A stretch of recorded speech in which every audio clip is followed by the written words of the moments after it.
Welcome back to Season 3 of the Sober Motivation Podcast. Join me, Brad, each week as my guests and I share incredible and powerful sobriety stories. We are here to show sobriety is possible, one story at a time. Let's go. How's it going, everybody? Welcome back to the podcast, our first episode of 2025. And I don't know about you guys, but I feel like 2025 is going to be a great year.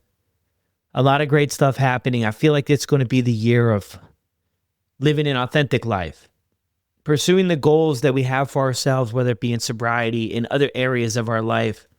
I feel like it's going to be the year of less excuses, less of why we don't deserve or why we can't do things that we've always wanted to do. I feel like it's going to be the year where we have to lead with kindness in all of our interactions, and also the year where we reach back into the fire and help the next person struggling. That's what I always visioned this podcast to be. A place that's safe for people to land without expectation of getting sober today or tomorrow, but a place where they could come hear stories and maybe find one that relates to theirs. And if we can offer a sliver of hope that if this guest was able to find a way out, maybe the listener on the other side could too. I'm excited for you guys. I'm excited for us to hang out in 2025. I'm excited to bring you guys a bunch more stories here on the podcast. I'm really excited for all of you that have joined the Sober Motivation community, which we are still offering 1 month free for anybody who wants to join, plug into the live meetings, a community that's just incredible. It does all of those things that I mentioned above. It accepts people where they're at. I think one of the biggest things that I struggled with when thinking about and considering and trying to get sober was everything felt like all or nothing. If I wasn't staying completely sober, then I was failing at the task at hand. It seemed like everybody's expectation around me was to stay sober, and that was the goal. And if I was short of that at all, it was just complete failure altogether. What I've realized since doing this, working with people and talking with people and supporting people, is that we all have a very unique journey of how we internalize our struggles and how we decide to approach them. And one thing stands. Sober people just tried one more time. You don't hear the story every day where somebody tried their first time and everything worked out from that point onward.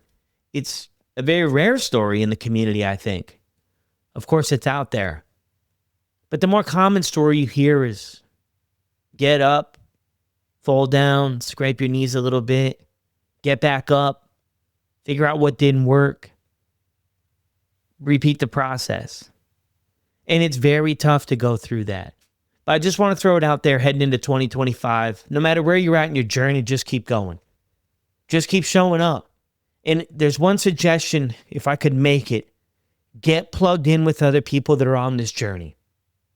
Whether that be online, in person, at church, a therapist, some group therapy, something. Get plugged in. Because that's going to make all the difference. You're not alone. You're not alone. You're not strange. You're not weird. You're not a failure. Because you're struggling with something that a lot of us have struggled with. Like 2025, we've got to make more ground on the shame and the secrecy that's involved with struggling with drinking, with drug use, with all of this. And we have to come together and say, you know what? We've been there. We get it. It's difficult, but it's also possible. Now let's check out the intro for this episode to start 2025. Thank you guys as always for supporting the podcast, and I love having you. In this episode, we have Ben, a pastor from South Georgia who shares his life story marked by childhood challenges, struggles with perfectionism, and eventually alcohol addiction. Ben discusses growing up in a tumultuous household, his late start with drinking at nearly 21, and how alcohol became both a coping mechanism and a source of shame. He talks about the moment that led him to seek sobriety in January 2022. Tune into Ben's amazing story of recovery and newfound gratitude that has transformed his life. And this is Ben's story on the Sober Motivation Podcast. I want to give a huge shout out to this episode's sponsor, an app called My Dry 30. My Dry 30 is incredible. In just 15 minutes of hypnotherapy, 10 minutes of journaling, and 5 minutes of reading each day inside the app, It can help you achieve your goals when it comes to not drinking. Check out the app today. It's completely free in the Google Play Store and the Apple App Store. And it's going to answer the big question for you. What if alcohol is the one thing holding you back from being your best self, from your true self? Check out the app today, My Dry 30. It's a 30-day app challenge to rethink alcohol using hypnotherapy, journaling, and quick reads. There's also really cool motivational videos. I'll drop the link to download the app down in the show notes, or you can just search your favorite app store, My Dry 30. Welcome back to another episode of the Sober Motivation Podcast. We've got Ben with us today. Ben, how are you? I'm good. How are you? I'm doing well. We were just chatting before we hit record here. This is my first session anyway, back after the holidays. So I'm happy to be back and so happy for you to join us. Yeah, thank you for having me. Absolutely. Of course. So what was it like for you growing up? For me growing up, I'm from South Georgia, if you can't tell by my accent. And I was just a typical church kid growing up. We did church, school, baseball, all that kind of stuff. I think the stuff that I've processed that's been more difficult later in my adulthood is the other things, like my parents who argued constantly, my father who suffered from manic depression and bipolar disorder, his attempted suicide, the fact that he left us when I was 12, and then my mom became a single mom, So on the outside, it was very much your typical growing up kind of thing. But a lot of that was forced and created to cope, I guess, with the tough realities of a difficult home life. So yeah, I think like a lot of people, if we're being rigorously honest with ourselves, it was a mixture of wonderful things and pretty difficult things. Yeah. Well, thank you so much for sharing that with us. Do you have siblings? I have a sister who is 18 months younger than me, which is, almost twins because you don't remember life without them. She was one grade behind me, and we were the best of friends and the worst of enemies. Yeah. So growing up with that type of environment you just described for us a little bit there, how did that impact like your life in school and relationships, and how did those things look for you? So, I was the good child, the older child, the one who wanted to be perfect at all things and make everybody happy. My sister was a little bit more of the wild child who was more authentic, but explored life a little bit. For as long as I could remember, I was very uncomfortable in my own skin. I didn't quite know who I was, and I just knew that I wanted people to be happy with me. So it probably had a huge effect on relationships and all that kind of thing. Part of the reason I'm a pastor, and if I'm being honest, part of the reason I probably went that route was because it pleased my mother that I would pursue such a thing. Thankfully, I did come to realize that it was something that did speak deeply to my own soul.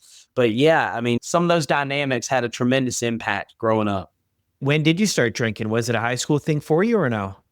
I was almost 21 because I was such a perfect child and had a teetotaling mother that we didn't touch alcohol because it was such a naughty thing to do. I remember I was almost 21. I went with some friends who were already going to bars. I surprised them by showing up at the bar because they just thought, well, Ben doesn't come to this place. And then I showed up and they're like, oh my gosh. I remember my first drink because that warm relaxation that washes over you like a cool wave. It was the first time in a group setting like that I finally felt comfortable and relaxed. And I thought, this is magic. This is what I've been looking for my whole life, to feel comfortable. So yeah, and then once I started, it was like the switch flipped and we were off to the races. Yeah. How did you feel though, especially sharing there that you grew up with a different perspective of alcohol not really being around, and then now you've had your first drink and you felt this way about it? Did you have any like internal battle of, I'm enjoying it, but know better, I shouldn't be, or what did that look like? Yeah, I think shame was always a part of drinking for me. And as I aged and became a parent and was just a nightly drinker, a heavy drinker, I struggled with shame in many aspects of my life because shame was weaponized when I was a kid. And so it just comes, anything you do that's not perfect, you carry a tremendous amount of shame. But yeah, I carried shame for that. At the same time, it felt really good to rebel. It felt really good to finally break free of such a strict, household. So it was a weird thing. I loved it and hated it all at once, which I think Now that I'm in recovery and talk to people, they're like, oh, that's typical. Most of us love and hate it. Yeah. I think like for me, I loved it until I realized I couldn't stop drinking. And Right. then it was like, now I hate it, but now I'm in this like this middle ground where I want to stop, but I can't stop. Going back to the other part of your story there with your, yeah, I think you mentioned there your dad kind of left home, and then your mom was a single parent. I mean, how was that for you? Like that transition? I was 12, and 12 I've learned now through therapy and things. 12 is a very important pivotal age for young men, for all kids, but young men is uniquely pivotal. It was difficult. I mean, there's still wounds there that I'm trying to work out in how I'm trying to be a father and a husband. And I would say both of my parents, I mean, struggled with it. My dad was an alcoholic who my mom forbid to drink. And a buddy in recovery told me, he said, man, there ain't nothing worse than being an alcoholic who's not allowed to drink. Like, that's awful. And that's how he lived. And so there was a lot of resentment and things like that. So it was hard. And even trying to come to terms with, if you have a parent leave, there's a lot of resentment and hatred that we can have, which is totally normal. I think I'm coming to the place where I'm also acknowledging the deeper hurt, which is, why didn't he let me love him the way that I wanted to love him? Because imperfect as your parents are, it's still your daddy, it's still your mama. And you want them to be better and let you love them, and you want them to love you in good ways. And so I think that's the deeper under the resentment and the difficulty there, that I'm finally at 40, dealing with that piece of it. Yeah. Yeah. And that's sort of the work that we do after the fact. I think if we go back to 12, like when I'm thinking back to 12, I don't have too many memories of probably when I was exactly 12, but I knew a lot of things were going on, but I just didn't have the tools or feel like I had, somewhere to channel it or comfortable, or, it's kind of like you just get stuck in that routine. I grew up way too fast. And I remember being told by my mom and others, well, you're the man of the house now. And it's only been in my adulthood that I've realized there's nothing worse you can put on a 12-year-old kid than to say, time for you to grow up. No, you need to be a 12-year-old kid. You need to go through the adolescence of that. And so a big piece of my childhood kind of evaporated when he left. Yeah, that's heavy stuff, especially the expectation too of being the man of the house, right? Oh, yeah. Too. And yeah. So back up to where you had your first drink and you surprised everybody at the bar there and everything. I mean, it sounds like it anyway. You fell in love with the escape that alcohol provides us for, the insecurities kind of drop. It was the same thing for me. I was carrying around this heavy backpack of expectations to do well in school, be a good kid.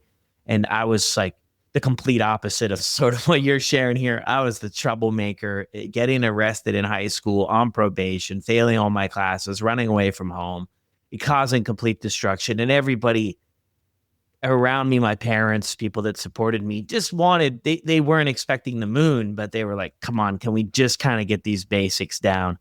And I was always pushing it back. And then when I started drinking, it was just like, man, everything that maybe I didn't even realize I was struggling with kind of just slid off my shoulders, and the world felt a lot less heavy as it did before. Yeah. So you kind of, share that maybe in a different way. How do things go from you, for there? You graduate high school and everything. I mean, do you go to college right after high school, or how did that look? Oh, yeah. I had to go to college, went to graduate school, did all the things that, you do to be successful.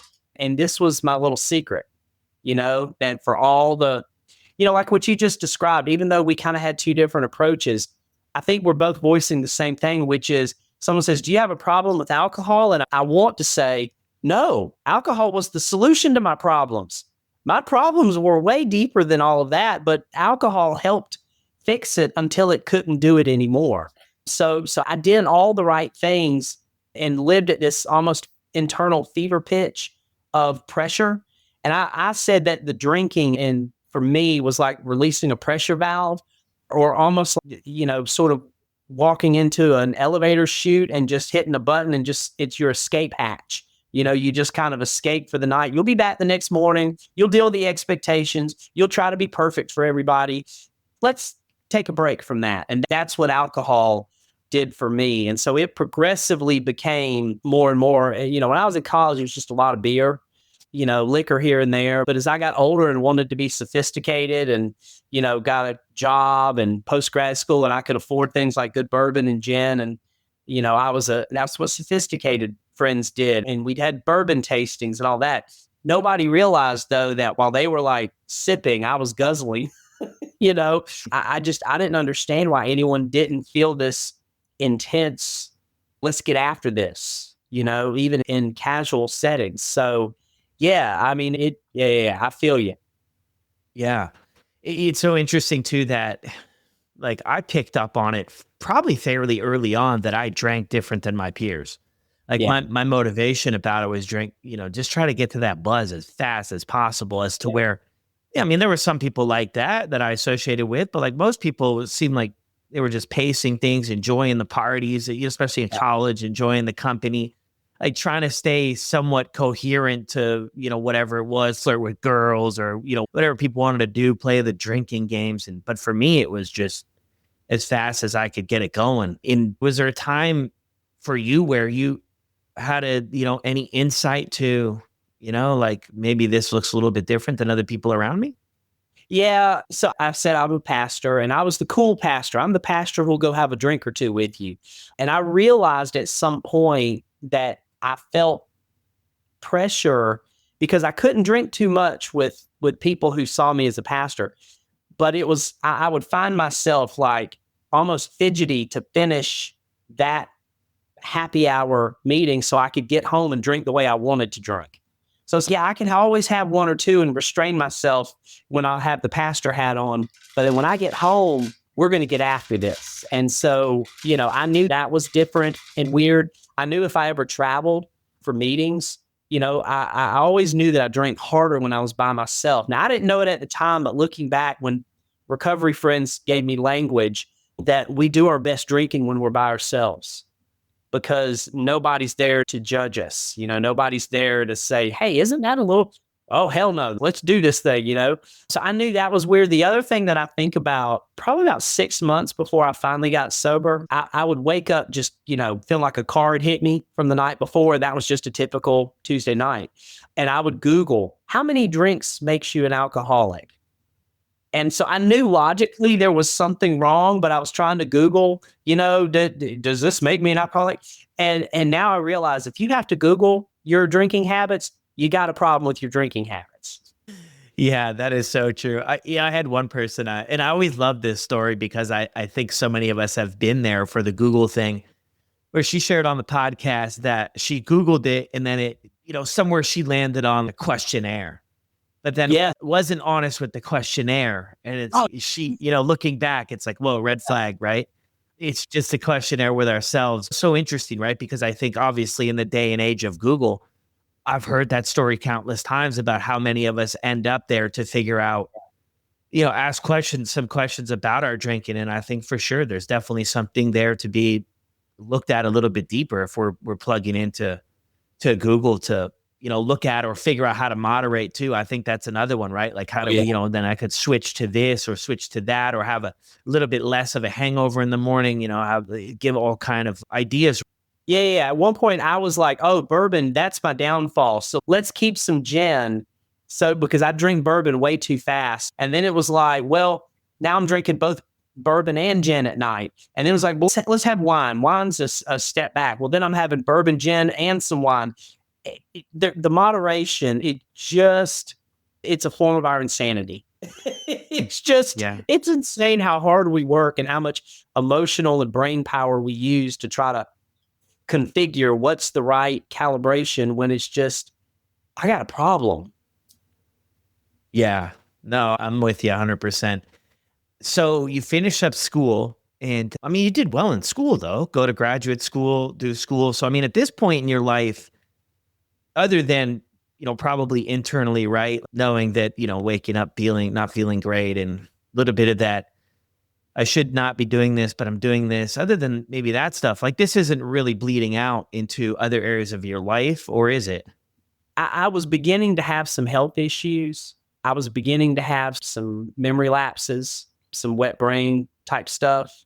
I was beginning to have these moments where my wife and I would, we'd watch whatever we're binging on Netflix, right? And of course, she's having 2 glasses of wine and she doesn't realize because I'm talking so much and moving that I'm having 6 and 8, drinks in that same time period.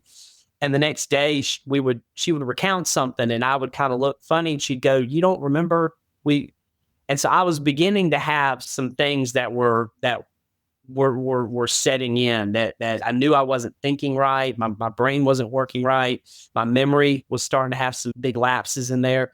I don't know what would have happened had I kept drinking. I was a nightly drinker, a heavy drinker every night. And I mean, I wasn't a binger per se, but I was a consistent show up at 8:30 p.m. and I'm sitting down with a drink every night and I'm going till midnight. I don't know what would have happened because I took my perfectionism so seriously to be a husband and a father and a pastor.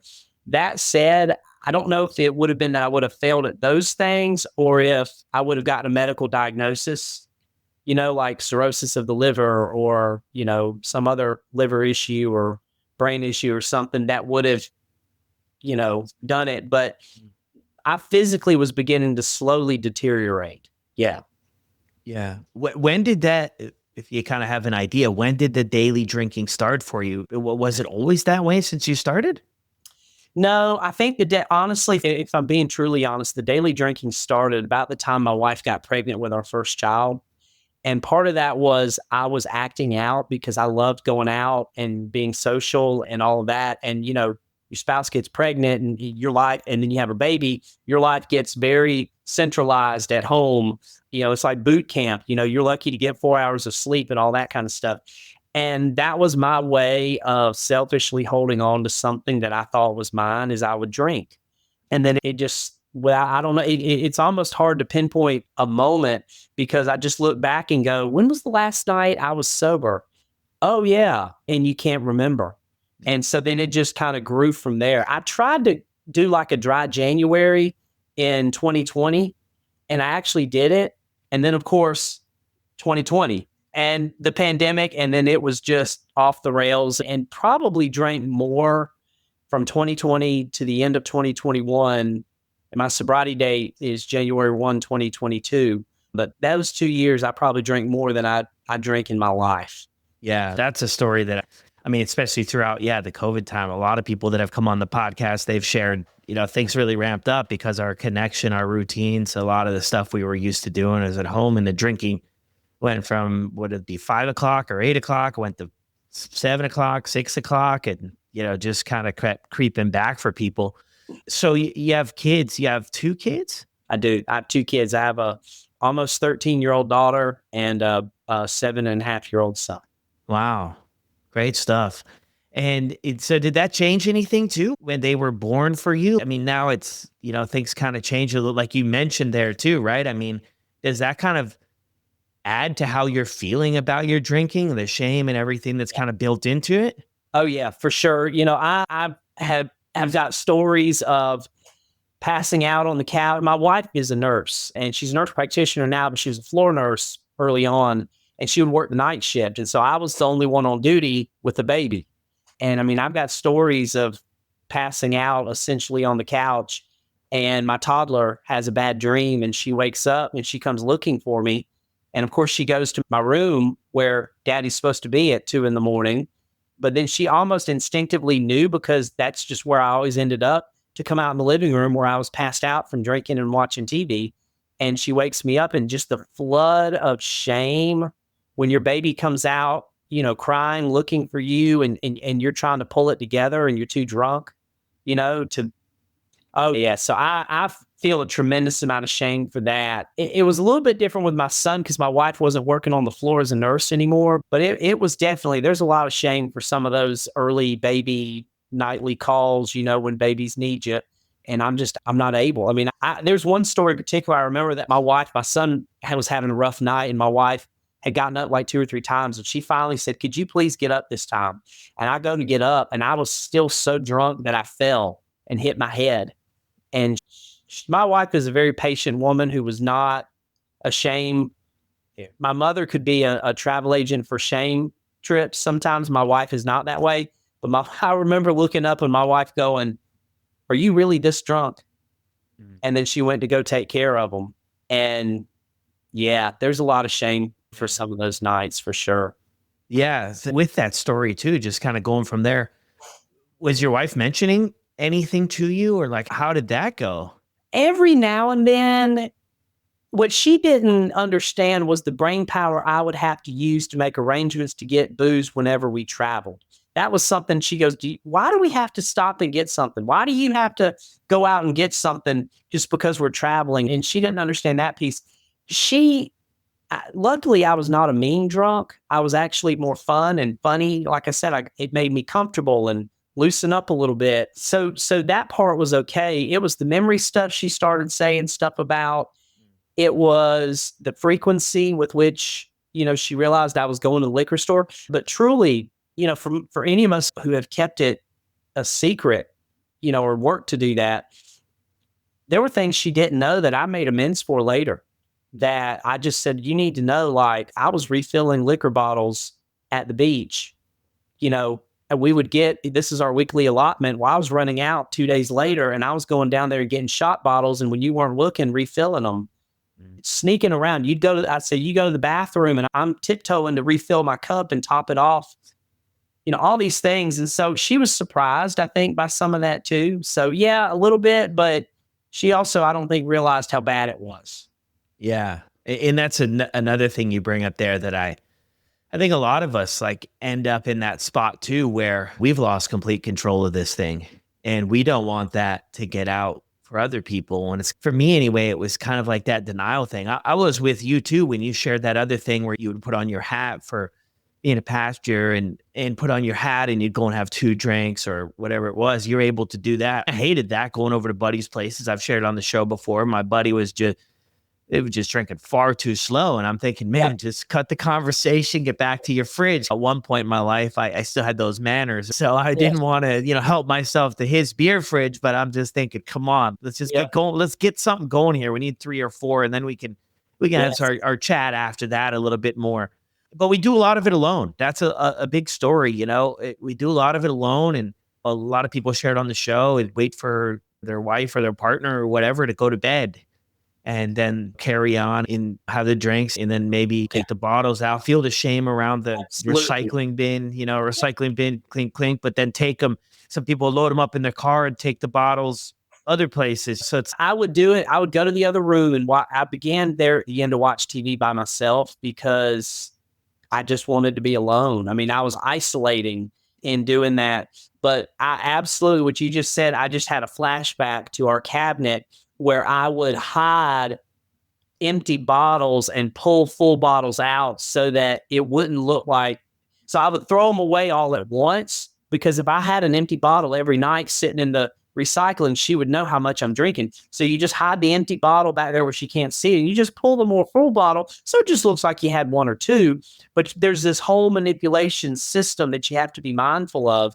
And then I can remember she would, one of the worst habits I would get into, or little secrets, she would say, okay, I'm going to bed now. We watch her program or whatever. And I'd say, I'm going to go have a snack. And now I did go have snacks, which was terrible for you, but it was part of that was to try to help the hangover. But it was also where I would then take my same tumbler and fill it up about 3 more times with wine. That box wine is like never ending wine. And I would just fill it up 3 times and I would carry on for a whole nother hour in the kitchen and just get drunk. And I don't know, different people, like, there's a whole range of emotions because alcohol helps us find those feelings that are hard to find. I would be fun until I just felt like I needed to be sad. And I can remember late nights, sometimes I would watch YouTube videos that I knew would make me cry. And I would do it on purpose just so I could drink and cry. And it just, thinking back, it sounds so pathetic, but I didn't know what to do with these feelings. And that was the only way to get them out, was to get drunk enough to finally get them out. Yeah. Yeah, that's it too. I mean, you'll see that with a lot of people for drinking too. I think it shifts, right? Where it's like fun, exciting, involved, and then it's like the sadness comes out too afterwards, right? So, yeah. So I mean, I'm really curious too. You've obviously done a lot of work in this direction with things, and you kind of mentioned there too with your wife. It's kind of like we got the people around us fooled. Now, I think they're a lot smarter than maybe we realize at the time when we're going through it, right? It's like, this trick, that trick, and they probably know. What was the effect on yourself, though? I mean, because I think for some of us anyway, there's an element of denial. I mean, we're doing all this stuff. When we look back into it through this clear lens of sobriety, it just screams insanity. It just screams red flags. But when we're going through it, I mean, was that something you experienced too? Of it just becomes kind of normal? Yes, very normal. It's just what I did. It's what grown-ups did. It's what we did to relieve pressure. It was the one thing I looked forward to every day. The tightness in my neck would start at about 5 o'clock, but I was like, you can't drink this early. But for some reason, I invented 8:30 as a time. But I think that was about when my kids went to bed because I didn't want them to see me doing this either. But that was like clockwork. 8:30 hits and I've got a drink in my hand. But it just became so normal. I mean, that's the piece of I didn't like the way I felt the next morning and the shame spiral and all of that. And yet I would magically find myself right back in that same scenario that night, forgetting all the shame I'd felt that morning and just right back into the routine because it's almost like you don't know another way. Yeah. So things for you. I mean, you ended up putting down the drinking in January of 22, right? January 1st, 2022. I'm a cliche. The first yeah, too. Wow. New Year's Day, I did it. Yeah. So we're bringing us back there, like a couple weeks leading up to that. I mean, what are your thoughts going into this? I mean, was this something you had planned out? What did it look like for you? Good question. So I'm a pastor, and that month leading up to the new year is a very busy time for pastors, church and pressure and festivities and all of these things. And I would drink really heavily. And the truth is, my birthday's in mid-November, and I would tell people that those 6 weeks to the end of the year were just nonstop because it would be part celebration with my birthday. It would be part coping because then there's Thanksgiving and family that, things aren't great with sometimes. Then it's part stress drinking because you got all the different activities and everybody wants you to come to their party and all these things. Exhaustion, celebration. It was like this never ending, bouncing around all these different feelings. But it would be about 6 weeks through New Year's of just almost you could I could wake up and almost smell myself in the booze, coming out of me kind of thing. I knew I needed to cut back and but I was too smart. And so I said, I did a dry January that one time. Let me do one again. And so I didn't realize the pink cloud effect that would set in about 2 weeks into it. And so I sort of took it month by month for about 2 months, but I was white knuckling the whole time. I mean, I started going to bed at 9 o'clock at night because I was afraid to stay up late for fear that I would drink. Couple months into it, I realized I was at a thing and drinks were being had, and I'd been about 3 months sober, which meant I got, all the physical dependency, should have been shaken by then. And I found myself playing the tape, as they say. When someone said, well, do you want to have a drink? It's been a while for you. And I played the tape, and I immediately, without even realizing it, played it all the way. I was traveling, so I was out of town I'm going to drink here, then I'm going to go to the liquor store, then I'm going to go back to my hotel by myself. And I knew where that story ended. And in that moment, it was almost like one of those scenes from a TV show where the main character has a flashback. I realized I have got a problem. Normal people do not stress out like this over being offered one drink. And so it was then that I called a friend who is in a recovery program, and I said, hey, I'd like to go to a meeting with you because I think I've got a real thing here. Something in that moment just did not set well with me. And I realized this is heavier than just a dry January.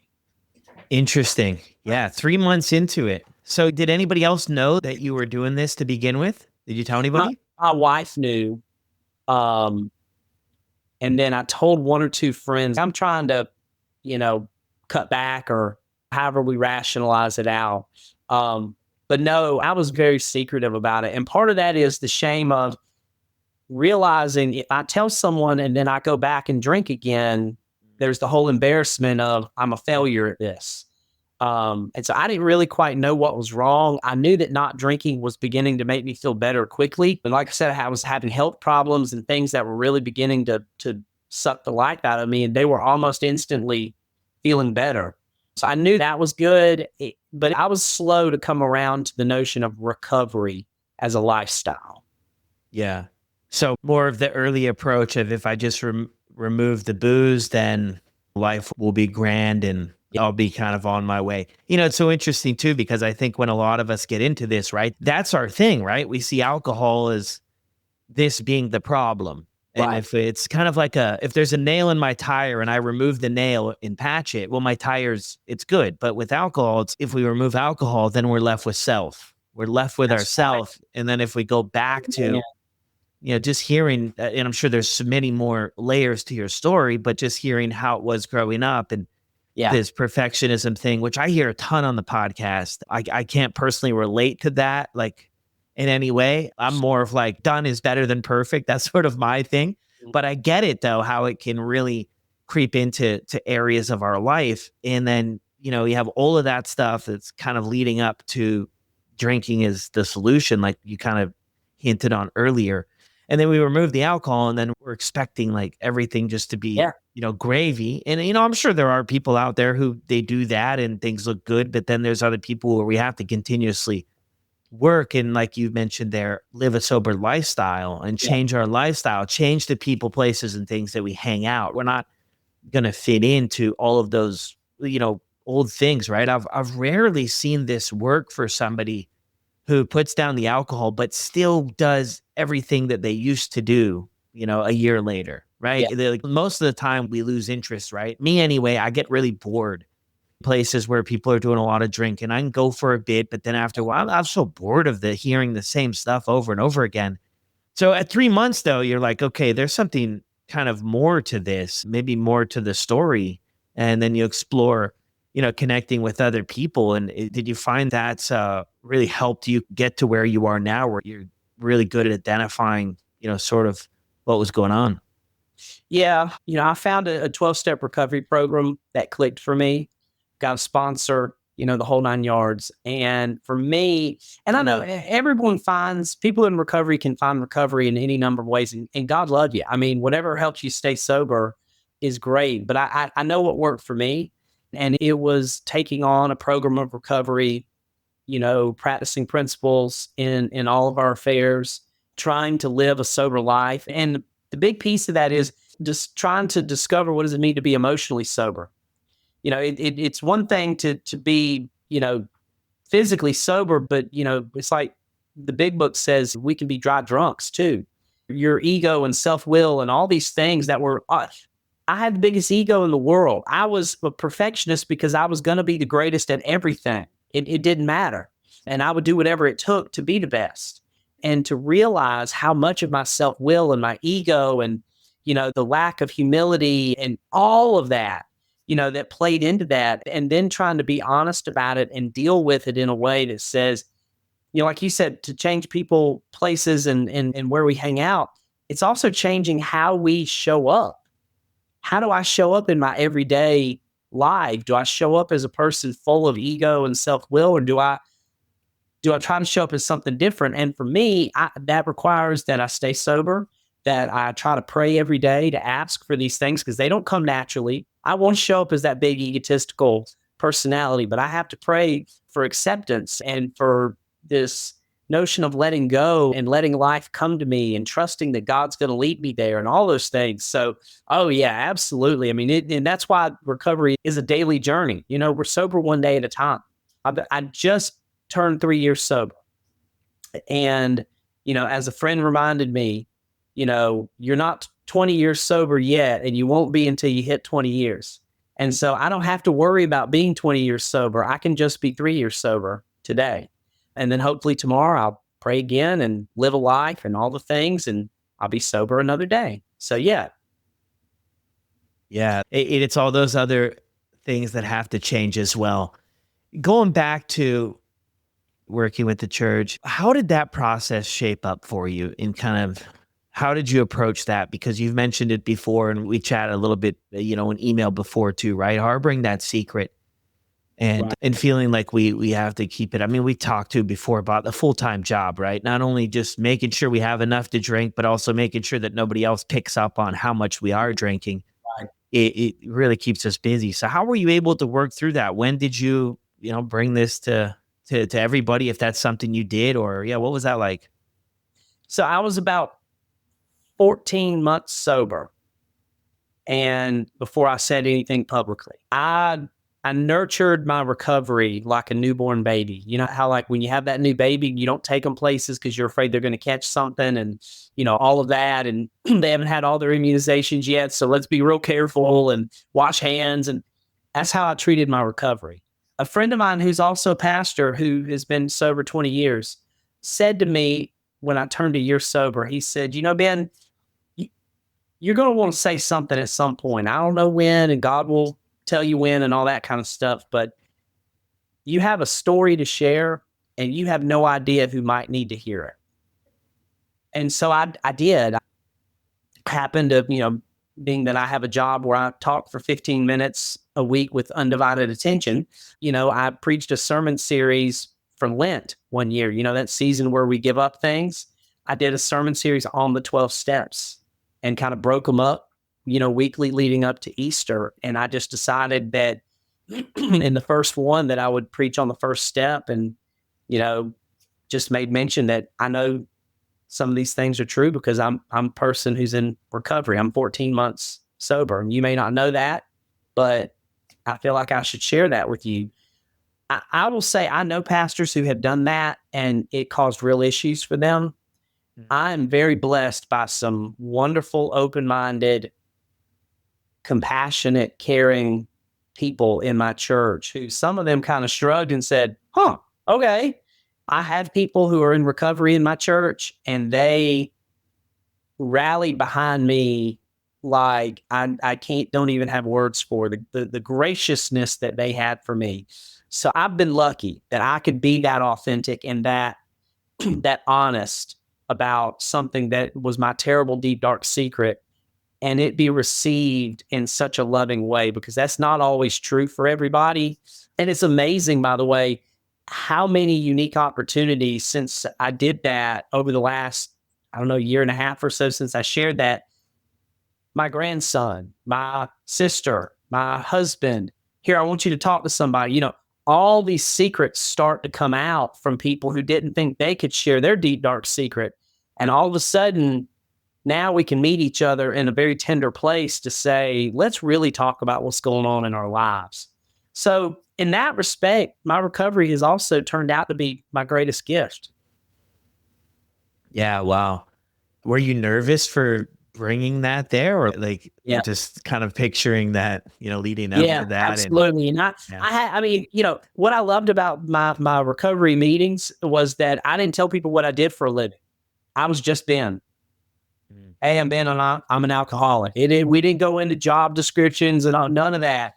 And I did not want people to know that. I just wanted to be Ben, the drunk who's trying to get sober. So, yeah, it was weird, and I never shared it in such a public way. I'm glad that I did, like I said, because it's turned out to be a gift. But it was daunting. I was very nervous. Yeah. Yeah. Can only imagine. But it is good, though. I mean, because I think that, like what you mentioned there, right? Everything that can come out of it, it's a big reason for here on the podcast, right? Why we share these stories. One of my big missions too, I think, going into 2025, I got this email from somebody at the end of 24 and going into 25. I'm like, I really want to hone in on sort of my mission, my vision. What do I want this all to be about? And I got this email and I was like, this is exactly what I've been thinking about without the right words for it. And it's so simple, but just this person had sent the email just about normalizing this struggle, normalizing that this is a thing, and not make it this big, shame-filled thing, and just normalizing the conversations. And I think that action that you took and that so many people do in their own ways, in their own careers, their own lives, to say, let's just have a conversation about this. And this is, where I'm at. This is what I'm working on. And I think that's really cool. Well, and I think I've told people it's a disease. It's like diabetes. When you're diabetic, you're diabetic. You're not going to go eat birthday cake because you're like, that birthday cake is potentially going to kill me. Do you love being diabetic? No. Do you adapt to it and normalize it? Sure. Because, there's all kinds of ways you can live without having to consume sugar. The same is true for drinking. I have a disease that affects, some 8, 10, I forget what the number is, percent of society. And my disease gets activated when I use alcohol. So do I love that I have a disease? No. Does it mean that I can live a very full life having it and carrying it as a chronic condition? Sure. I just have to make sure that I live a certain way, that I don't engage in the thing that will kill me. And alcohol will kill me. Yeah. So after you did share a little bit that it opened up conversation for topics, maybe not directly related to drinking, but for people to talk with you about stuff. I mean, what would you say though, if somebody came up to you and was like, and maybe this has happened or maybe it hasn't, but I'm struggling with alcohol. Like what would be a response that you would share with somebody? Me too. I'm allergic to it. Yeah. I mean, I've had people share that. A lot of times it's a loved one is struggling. What do I do with them? And that's an Al Anon question. I can't recommend Al Anon more highly because that's where we learn how to have good boundaries and love each other in healthy ways. But I try to normalize what an alcoholic's life, even with the insanity of it, is for this loved one who's, I don't understand why and I'm going, oh, I understand. I know exactly what they're going through here. And I find that's a ministry that can help people. Of course, pointing people to resources, where do we find meetings, all that. And again, I'm in a church that has a lot of people who are open about their recovery. And so, we probably have 24 on any given Sunday. And so, they are fine with me pointing them out too, to say, hey, there's someone here that will quietly set you up with, and y'all go to lunch or have coffee. And so it's a beautiful way of doing some quiet matchmaking so that we get into the healing space where, as we know, once you share your story and you hear someone else's story, I mean, that's where healing happens, is that we can just be seen and see each other for all of our humanness. Yeah, that's beautiful to connect people, and so much truth to that. I think too, probably from a lot of loved ones and a lot of people that are going through it, like we feel that sense of being alone. I'm the only person who's going through this, or the only family. And once you get connected and you hear other people's stories of people going through the struggle, but also things improving, for whether it be families or whether it be the person struggling, and it can bring some hope into our life that, maybe, things are going to work out too. Yeah. So overall, I mean, have there been some struggles that you've had to work through in the last 3 years? Yeah, I've had to deal with childhood trauma. I told my therapist that I thought drinking was the big thing I needed to work on. And it turns out drinking was the thing I needed to work on so that I could work on the thing that I really needed, which is childhood trauma. As long as I was drinking, I never had to face the difficulty of a childhood experiences that I've had. Now that I'm sober and have some of the tools to deal with difficult things now, right? I mean, because remember we said that without a program, then you're just sober and it's the same shit. It's just the same, you're just dealing with it and you're still bringing yourself to it. But then when you begin the work of transforming yourself, then you can deal with things in a little bit different way. So now I'm finally in a place to deal with the difficult things, which is, what do I do with the childhood that in many ways had such broken places? So, oh yeah, there's that ongoing piece. There's always the ambition and the drive and I'm a workaholic too, learning to pace myself, learning to prioritize my family better, learning to, it's more than just saying you want to be a good father and a good husband. It's actually showing up and doing it. And those have been ongoing growing edges, if you will.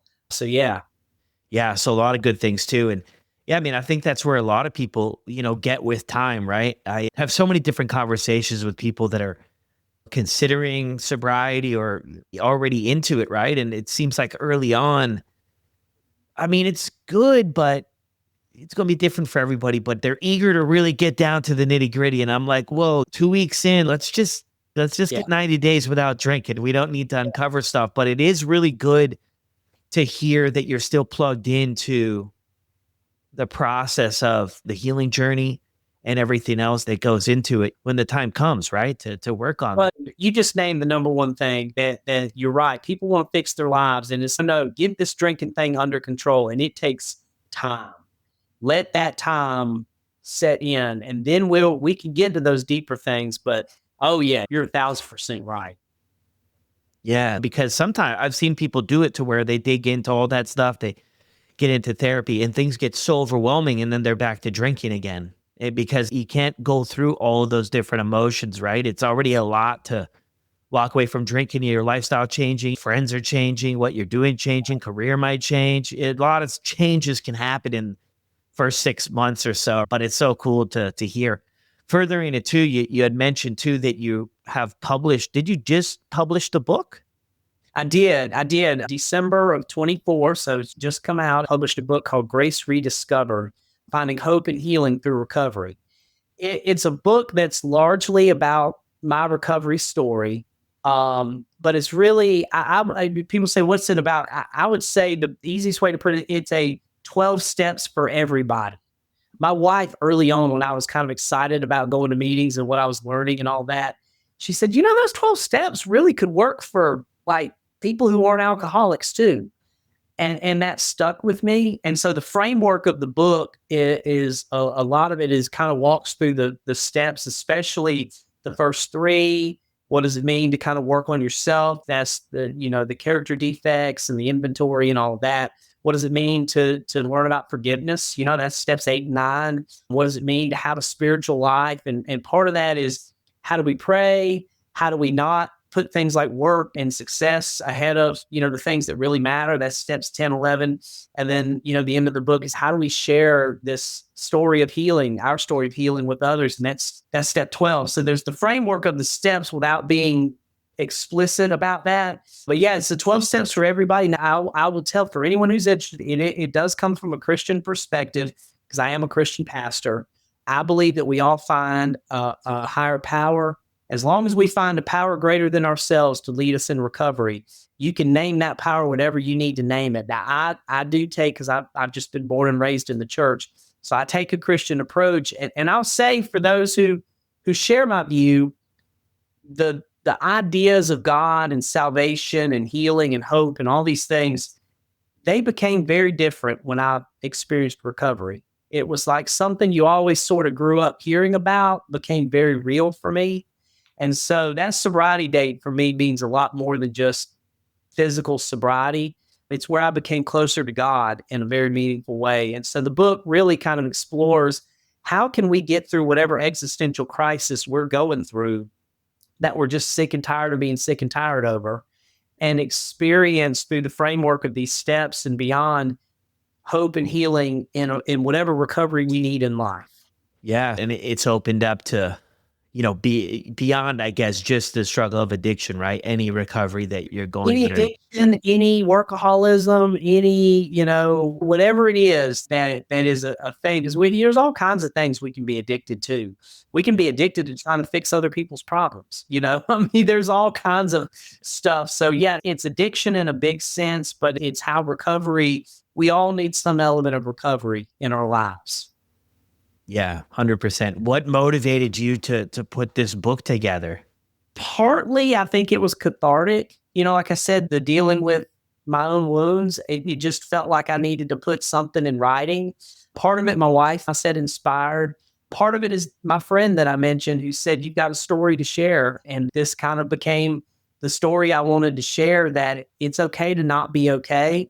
And even those among us who appear to have it all and be successful and spiritual and, all of these things, we're not okay all the time. And so it really was, like you said earlier, normalizing being not okay, and then saying, now that we've gotten that out of the way, let's talk about how we can all live into some hope and healing. Yeah. Well, yeah, and that's what it's all about when you come to that spot. And I think maybe that's where some of us get stuck. I think we realize, maybe early on, maybe halfway through, maybe towards the end, that this isn't going to get us to where we want to in life. And this isn't in line with our life. And we got to do something about it. But now we need the tools. We need the know-how of how am I going to get myself out of here? Because we all know that, you brought the kind of the dry drunk thing, and just not drinking is just not going to be the solution. Like that, some people will figure it out. But for a lot of people, I feel pretty safe saying, we're going to need to work on ourselves and get honest with ourselves that we got some work to do to make this an enjoyable process, or else it's just going to be miserable, just like the drinking was. If we don't do anything different, if we just carry on everything else the same. Yeah. I read somewhere that the most powerful word we can utter is the word help. To ask for help and to have an open hand to receive the help that may be out there. And so it's changed my life, asking for help. I'm grateful to those who've offered me the help. And I hope that this book and the story in it can offer a little help to the dad who's trying to overfunction, to the pastor who wants to be all the things, to the, whoever it may be. And there's hope and healing available, if we move in that direction. Yeah, 100%. Anything else that we've missed here, Ben, that you want to share? I for anyone early in recovery, because whenever I just hearing your voice takes me back to some early days of recovery when I was trying to consume everything about sobriety that I could, and podcasts, were a big one. And so anyone early in this journey, I especially just want to tell you are not alone. Many of us have been there. We walk with you in spirit, and just take it one day at a time. That's all you have to do, is just one day at a time, and God will be there with you through it all.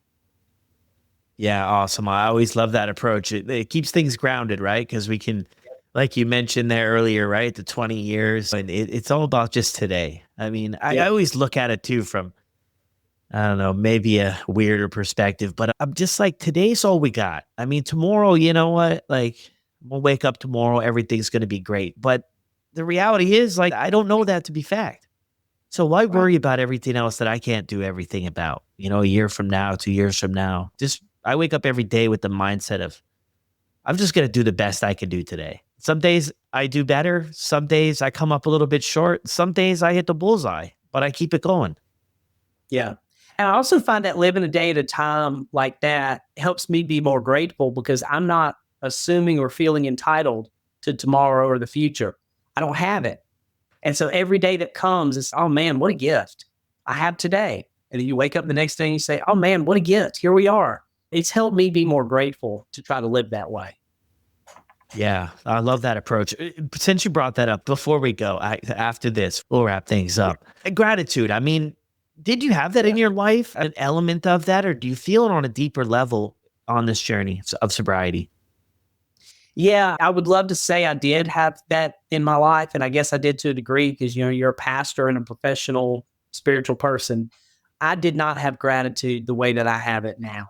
And I think I had to learn what it meant to be utterly desperate for something, and to experience, as we hear in recovery promises, sometimes quickly, sometimes slowly, but God leads us there.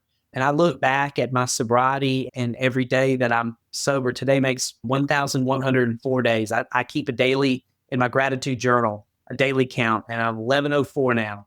Gratitude is so much deeper out of recovery. And I don't know that I could ever know this level of gratitude had I not known the desperation of trying to break free of the addiction, which is also to say to that person who's early in recovery, stick with it, because one day your greatest wound will also be a gift, because it will teach you the most meaningful things in life. It's the paradox of recovery, right? It's the inside outness of it, that somehow the things we're ashamed of, God can transform them into this thing that makes us appreciate life so much better. Yeah, well said. Well said. Thank you, Ben, so much for jumping on here and sharing your story with all of us. Thank you. I appreciate the opportunity, and more than anything, just to share my story. What a gift it is that we share our stories with each other. I'm grateful for you, by the way, for this podcast. And you have no idea, because I'm one of your listeners, you have no idea how you're helping folks find their way. Beautiful, man. Thank you. Well, there it is, everyone. Another incredible episode. I'll drop Ben's contact information for Instagram down in the show notes if you enjoyed the episode or could connect to anything that he shared. And I always love when you guys reach out and just let people know thank you. It's not the easiest thing in the world to come on here and in front of everybody kind of in their car or wherever you guys listen to the podcast and share your story. It takes a lot of courage. So I appreciate it so much. Another plug here too at the end of this episode is come and join us in the Sober Motivation community. It's truly incredible. When we step outside of ourselves, we become part of a community, become part of a group where people are just working on getting this thing figured out. We've got people who are starting out and people who've been sober for years. And we've got everything in between. It's a safe place to land. It's a soft place to land. And we want to support you with your goals of not drinking. So if that interests you at all, there's a month for free. Check the show notes, check my Instagram channel, send me an email or send me a message on Instagram with any questions you have. My best piece of advice, though, is just do something. Try something. If things are not working for you, you're not getting the results you want of sobriety, then you have to add more stuff or you have to try something different. We can't continue to do the same stuff and expect the outcomes to be different. So much love as always, everybody. Have a great day, and I'll see you on the next one.